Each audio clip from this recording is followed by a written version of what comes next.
Hello friends, in this session we will discuss the questions which have been asked by UPSC in this year's mains examination in geography, paper 1.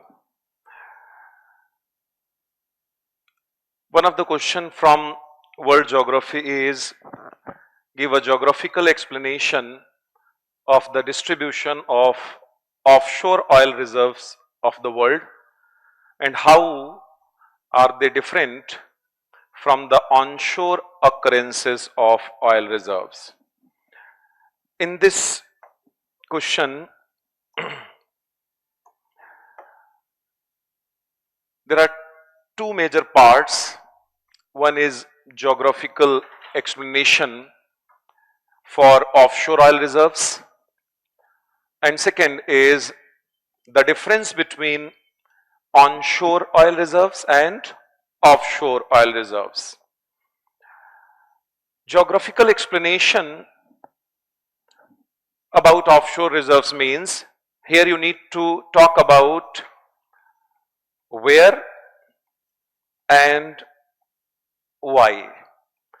Means where these resources are found in offshore areas and why they are so much abundant in offshore areas.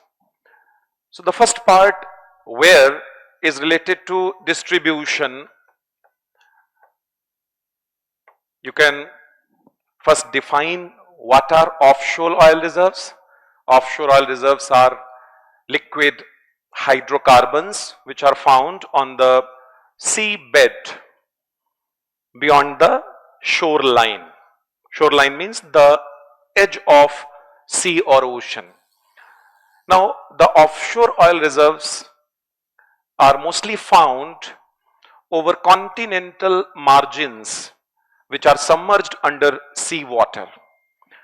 Most of the offshore reserves, they are found in shallow water areas up to the depth of, you can say, 500 meters. But in last 30 years, majority of new discoveries of offshore oil reserves, they came from deep water areas up to the depth of 3000 meters.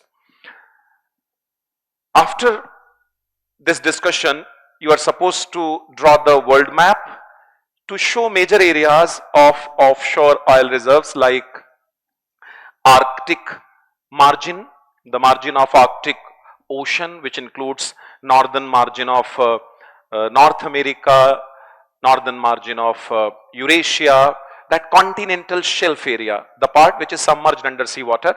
So that area has around, according to US Geological Survey, that area has around 35% of global, untapped global petroleum reserves. Second major area is North Sea. North Sea is basically a kind of marginal sea surrounded by the Britain, Norway, France, Netherlands, Denmark, such countries. So that area also has significant amount of offshore reserves. Then comes the Caribbean Sea and Gulf of Mexico area. Caribbean Sea area, that is near the coast of Venezuela and Guyana. Guyana has discovered huge reserves of petroleum few years back. So Venezuela, Guyana, and then Gulf of Mexico region of USA. These areas also have vast reserves of offshore hydrocarbons. Then comes the South China Sea and East China Sea. Correct? That area is also continental margin submerged underwater.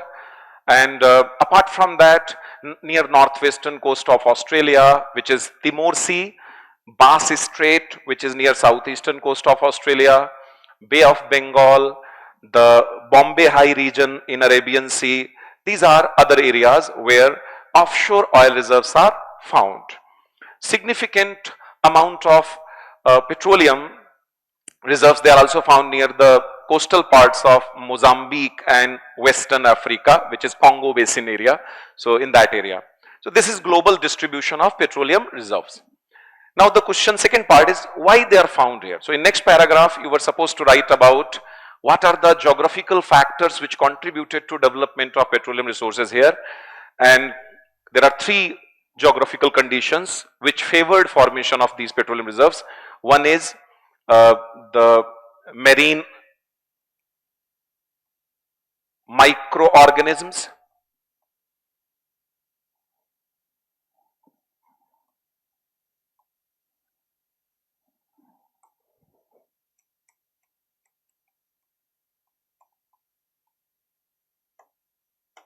which are called as planktons. The continental margins, because of abundance of submerged continental margins, we call them continental shelf area. These areas have abundance of planktons due to availability of sunlight and nutrients. Nutrients are supplied by rivers and sea waves and currents. And when these microorganisms die, their dead tissues are decomposed under high temperature and high pressure conditions into petroleum.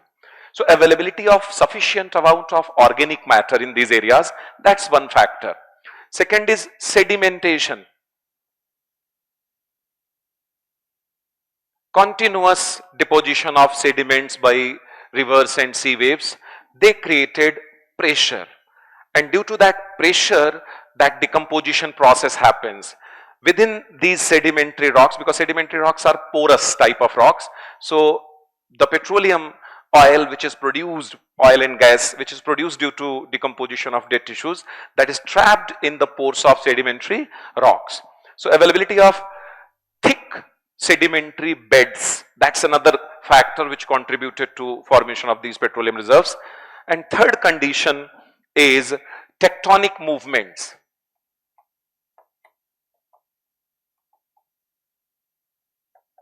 Always remember, petroleum is produced in sedimentary rocks, but if sedimentary rocks are horizontally bedded, then petroleum reserves will not develop, because petroleum oil will flow from the source area to other areas.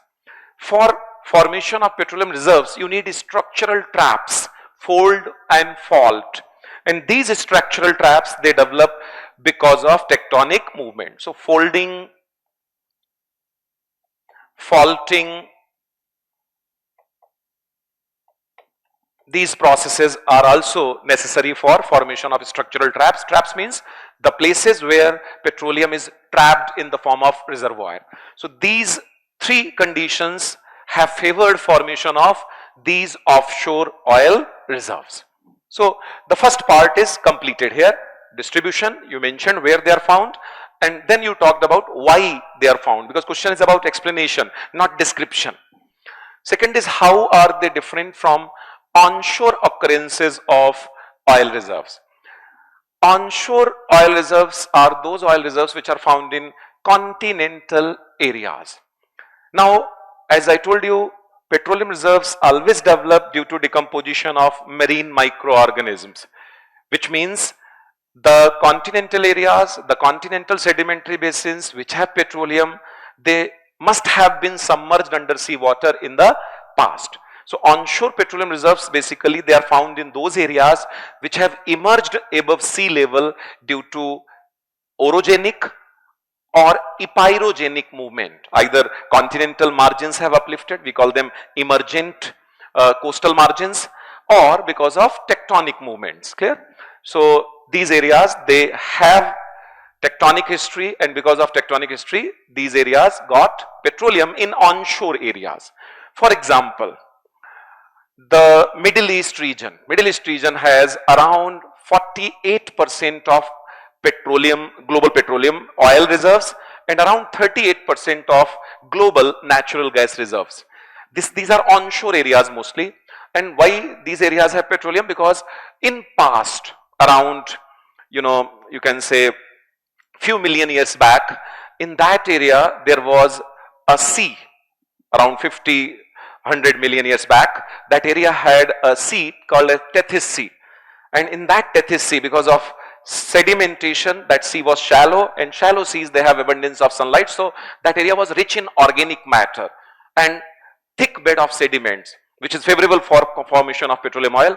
And later, when African and Indian plates collided with rest of the Eurasia, what happened?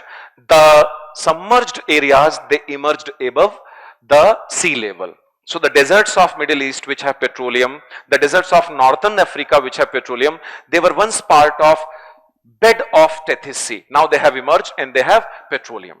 One more thing, the onshore occurrences of oil, petroleum oil, they are highly fragmented. Means the oil blocks are smaller in size because of multiple tectonic disturbances in the past. They are very old, and old means they have suffered multiple tectonic disturbances. That's why generally in onshore areas, petroleum blocks are smaller in size. Correct? Whereas in contrast to that, offshore areas, petroleum reserves are bigger in size. Now let's try to understand economics of petroleum production. In offshore areas, production, exploration and transportation cost is high. Correct? But this high cost is justified because of large volume of reserves. Contrary to that, in onshore areas, the production cost is relatively lower, but the reserves are relatively smaller. That's why the profit volume may be relatively smaller. Correct? So on one side, in oceanic, in offshore areas, the size of the sedimentary, petroleum bearing sedimentary basins is larger, but operational cost, production cost is relatively high.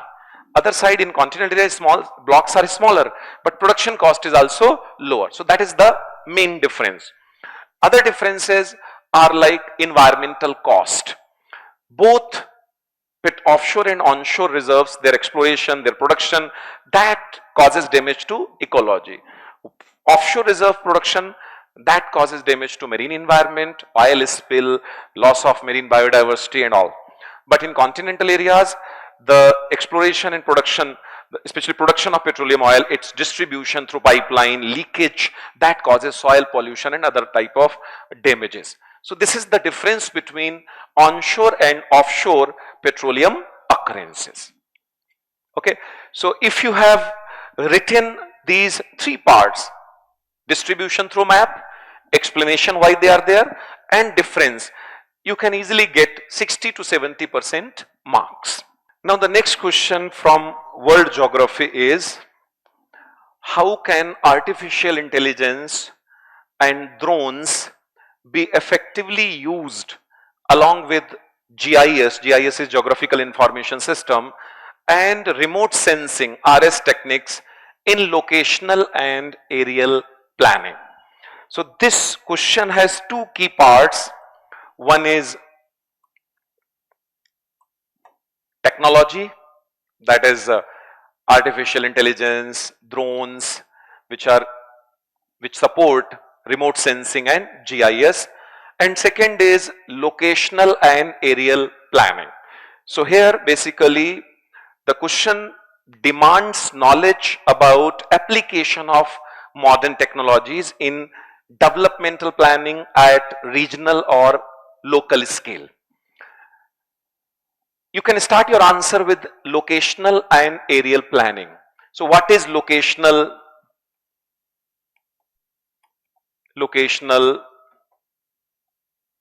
and aerial planning?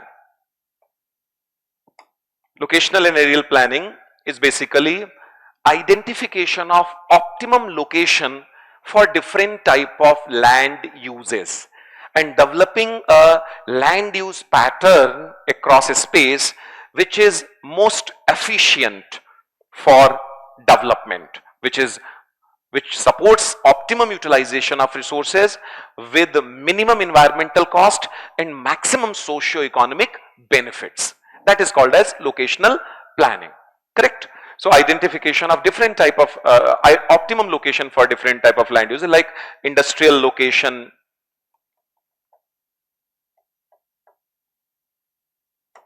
agricultural land use pattern,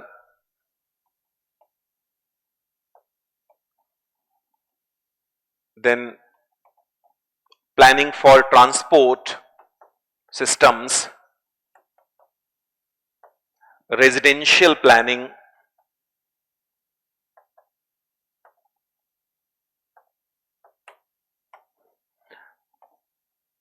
identification of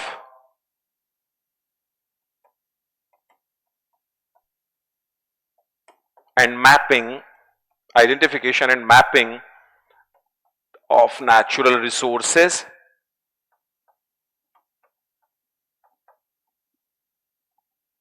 and their optimum use. So this is purpose of locational and aerial planning. Which area should be devoted to which type of land use, correct? And for locational and aerial planning, you know, first of all we need geographical data. Geographical data means landform related data, slope, altitude, orientation. Then weather related data means precipitation pattern, temperature distribution. So geographical data involves all the dimensions of physical environment. Hydrological data, the water flow in the river channels, correct? And the changes in volume of water across the seasons, which is called as river regime. And then soil profile, geological data, nature of rocks, biotic profile, vegetation cover, animal life, complete geographical data. This geographical data about a particular area, that's very important for identification of optimum land use pattern. If geographical data is not integrated in planning, I'm not saying economic and social data is not needed, that is also needed, but without geographical data, without information about physical landscape, economic and social gains in developmental process will be temporary, means development will not be sustainable, correct? For example, if you develop a building, school building, hospital building or residential building in low-lying area near the river, floods will be very common, correct? So we need to develop a land use pattern which is socio-economically desirable and environmentally sustainable, but for that we need data. And for data collection we need, you know, we can use this remote sensing techniques. You already know remote sensing. Remote sensing means collection of geographical data from remote location with the help of multiple technologies, satellites, drones, aircrafts and all with sensors, correct? And this data which is collected through drones and remote sensing techniques, that must be analyzed. You know, data analysis are also needed for finding the patterns. For data analysis, we need this GIS and AI tools, deep learning tool, correct? And GIS tools, they are used for analysis of geographical data in a speedy manner, in an efficient manner. And this analysis of data, geographical data through these tools, that gives us idea about patterns in geographical phenomena. For example, if you have idea about, if you know weather data of a place, if you analyze this data with AI tools, you will get idea about frequency of floods in a particular area in last 100, last 200 years. And on the basis of that, you can develop structures which are immune to, resilient to flood in a particular area, correct? So analysis of geographical data, that is basically use of artificial intelligence and GIS. Then after analysis of this data with the help of these techniques, we develop computer models for particular area. Computer modeling means imposition of or integration of social data, economic data and geographical data to identify ideal land use pattern, correct? This integration process, this computer modeling is facilitated by artificial intelligence. Artificial intelligence algorithms, they facilitate computer modeling of particular geographical area. And this computer modeling will facilitate identification of best development model for a particular region, correct? So this is the structure of answer which UPSC expected from the aspirants in this question. First is, what is locational planning, aerial planning, what are its advantages, correct? Now you can in locational planning only you should have mentioned uses of locational planning like sustainable urbanization, disaster management, optimum utilization of terrestrial and marine resources. Then you should have talked conservation of environment, for example, for controlling deforestation, for controlling degradation of ecosystems, you need satellite based, drone based data, and on the basis of that data you can identify the rate of loss of a forest cover, rate of loss of a wetland, and accordingly you can plan for its conservation, correct? So any dimension of development, social development, economic development and environmental conservation, that is based on this locational planning, and then only it will be sustainable. And for that you need data, data analysis, development of computer models and application of these models for development of plan, application of these models. Okay, so this is the question from world geography. If you have included all these elements in your answer, you can easily expect 60 to 70% marks. Thank you.